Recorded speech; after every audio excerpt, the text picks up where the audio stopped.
The home stretch of this season of Ink Master is a windy road for sure, because it turns out that the semifinals are actually just part of a two-part season finale. How does that work exactly? We're gonna break it all down right now. Let's do some shop talk.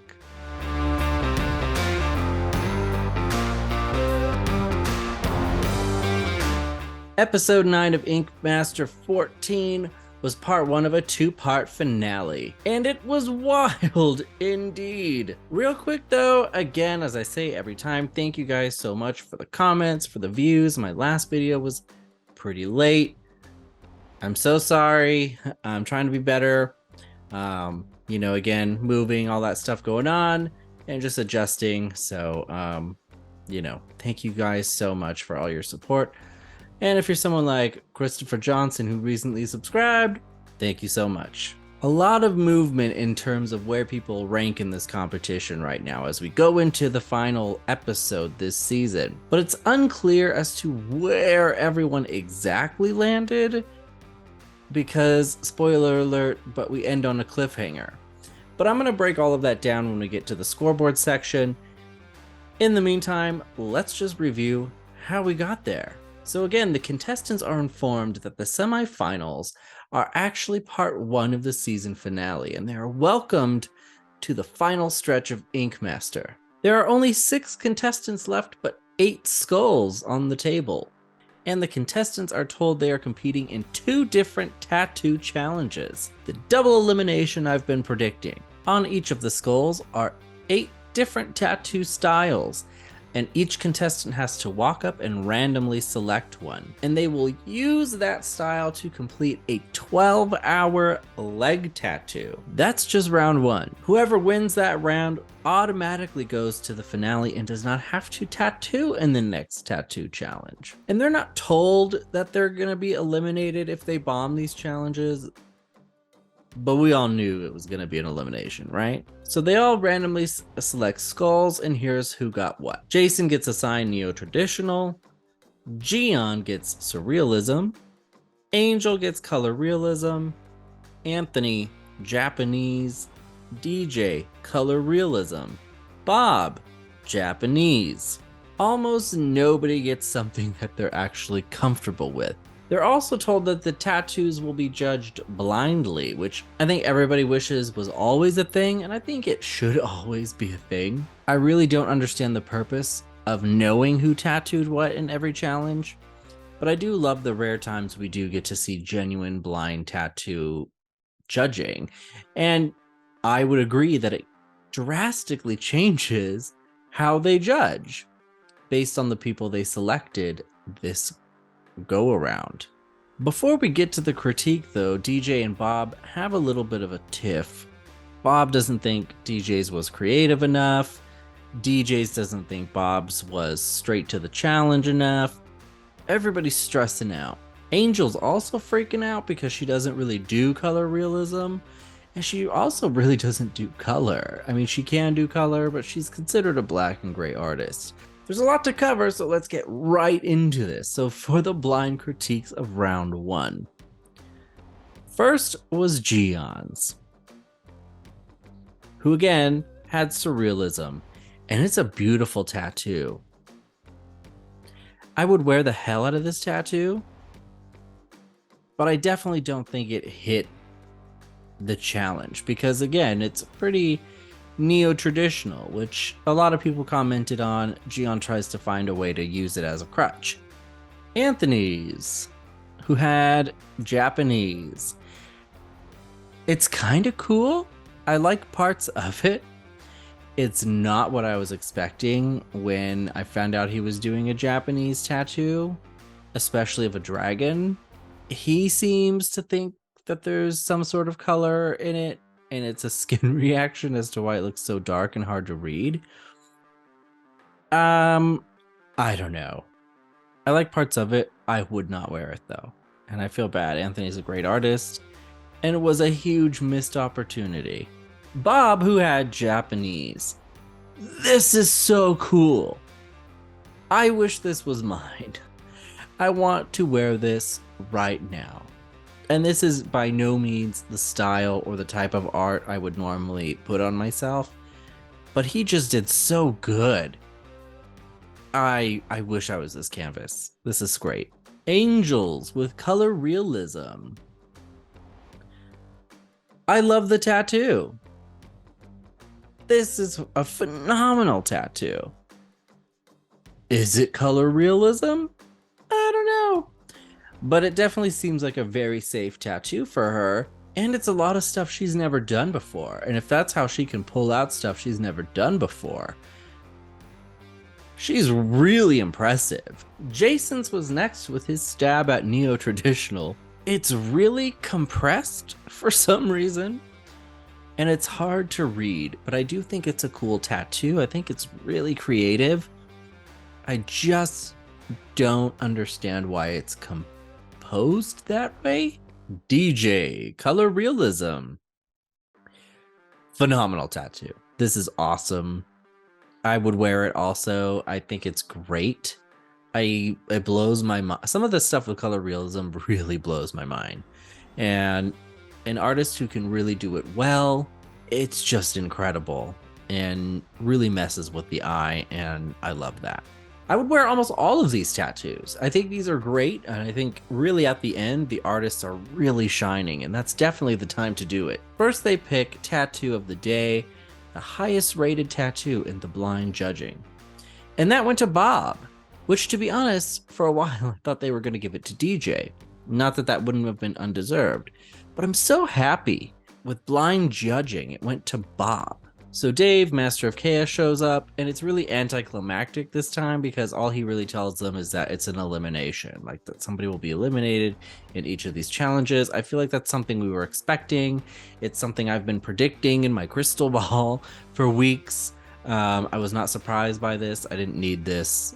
Moving on. So they begin to rank the rest of them. So, and because of who's left, nobody's really safe. You're either in the bottom 3 or you're in the top 3. So the other 2 people in the top were the second highest, which was DJ, which is expected and deserved, and the third highest, which was Angel. And I loved that. Fourth highest was Gian. Not great. But again, he did a really awesome tattoo. I don't think this was bad by any means. Fifth highest was Jason, and sixth highest was Anthony. So, and they revealed this by making Jason and Anthony wait to see kind of who was eliminated, and it could have been either one. I was expecting it to honestly be either one, but I also wasn't that surprised when we found out it was Anthony. And he takes it really hard. Creepy Jason also takes it hard. He mentions maybe feeling like he deserved to go home for a little bit, which I hate when people do in competition shows. And then everyone is taking it hard. Anthony just seems to be a really great person, along with being a great artist. So people are really feeling it now that he's gone. And I hope Anthony's actually really proud of himself because he's a great artist. He did great. He bounced back a lot here. He fumbled this time, but it is what it is. Nobody can take his status away from him. He's got a lot of fans out there, and he deserves them. But they can't grieve too long because then they have to go back and do their next round of tattooing. And instead of a 12-hour tattoo, they have to do a 1-hour tattoo 4 times in each artist's own design of their choice. And for a quick second, can we just discuss Ryan Ashley's fashion choices? I mean, talk about a sense of style. You know, I've been missing Dave Navarro's sense of flair, but Ryan Ashley, man, now she's the one with the style around there. Especially this episode. Her outfits are killer, and the hair necklace? Come on. So the designs are all as follows. So Angel designs a cool looking eyeball, Gian designs a panther, Jason does like a rat fink kind of design, and DJ does a mask. And he's really shady about it because he leaves a piece off, he leaves the strings off, and all of these other things that the artists are just supposed to kind of know to put in there. But I mean, come on. So they blind critique each design for all 4 artists. So for the eyeball, Jason's is up first. I thought it was really cool. Not mind-blowing, but it was really awesome. Gion's was next, also not bad. Angel's did hers in some amazing black and gray. I really liked that.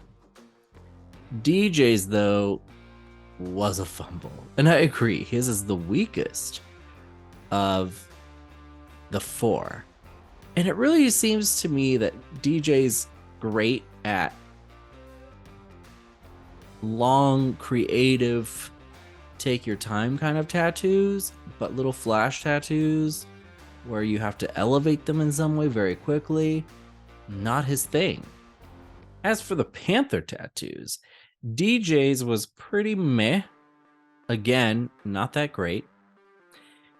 Gion's was pretty cool. He made the design, so I expected it to be, but he really had a lot of fun with this. Angel's was almost identical to DJ's, but for some reason, she's even slower than DJ and struggles more than him with these. And she got really rough critiques. She didn't even finish it. So it is what it is. Jason's, though, was awesome. It was on par with Gion's, and Gion's the one who designed it. Jason had a lot of fun with it. It felt like it was in his wheelhouse. Good for Jason. As for the rat finks, again, designed by Jason, Jason's was great. He had a lot of fun with it. He had a background. It was good stuff. DJ's? Rough again. What is happening? I was really surprised by this. Angel's was fine. Wasn't the strongest by any means. I didn't really know how to feel about it. And I also felt that way about Gion's. I thought Gion's was interesting, but I was really on the fence with it on whether or not I liked it. I don't know. Maybe it's just not my thing. And then there's the mask, which DJ shadily designed. Jason's was okay, not as strong as his other ones. Angel's was awesome. This is definitely the best of hers out of the 4. I don't know if it's going to be enough, but it was really cool looking. DJ's was great, which is expected. He designed the tattoo, and it's the highest of his in this entire round. It just looks great. Gion's is okay. It's there. I don't know what else to say about it. But it's right there. I don't know what that means. But then they have to rank all of them. Okay, so here's how the rankings went. Again, Bob is completely safe. He's already in the finale. There's 4 other people left, but only 3 can go to make a top 4 to the finale.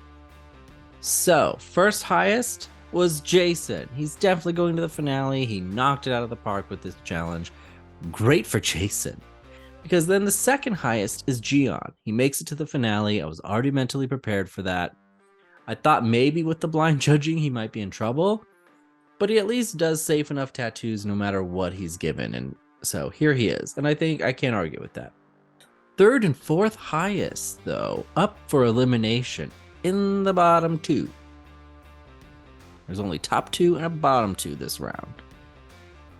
Bottom 2, DJ and Angel, which is crazy. This is DJ's first fumble in the entire competition. And right before we find out who's going home and who's going to the finale, it ends on a cliffhanger. Why? The only reason the semifinals are part of the season finale is because of this cliffhanger? What for? It also makes it really hard to do my rankings because I don't know where DJ and Angel fell on this chart.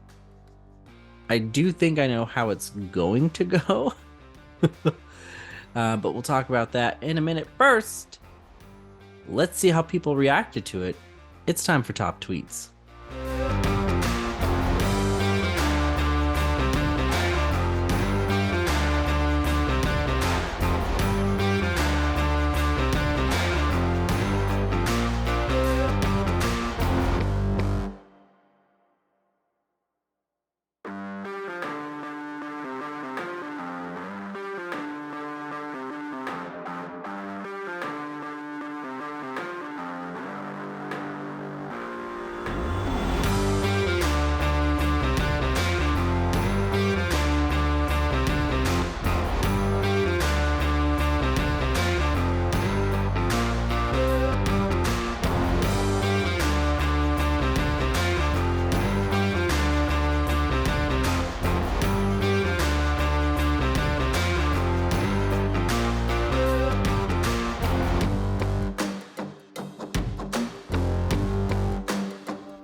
All right, so let's talk about the scoreboard a little bit. So, I haven't changed it.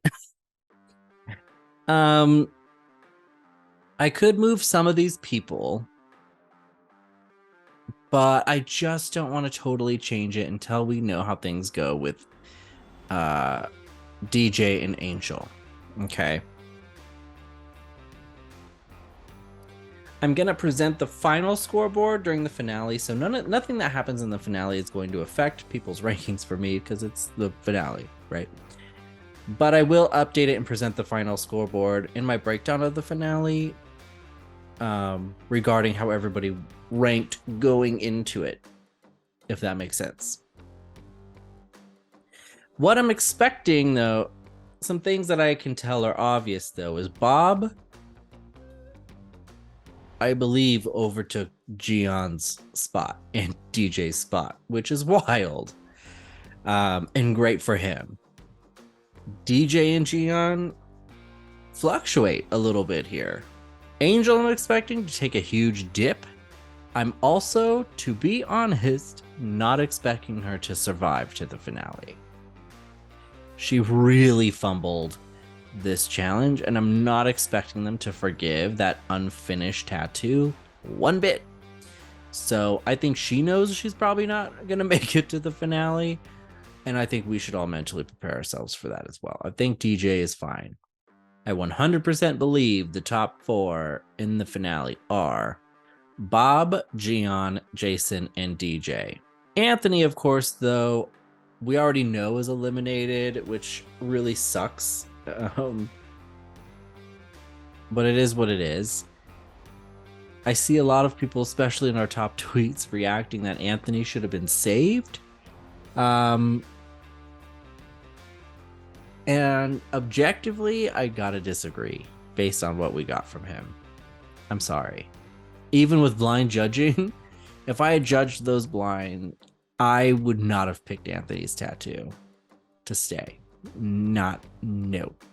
I'm sorry. And again, I am expecting Angel to be right behind him with that a second elimination.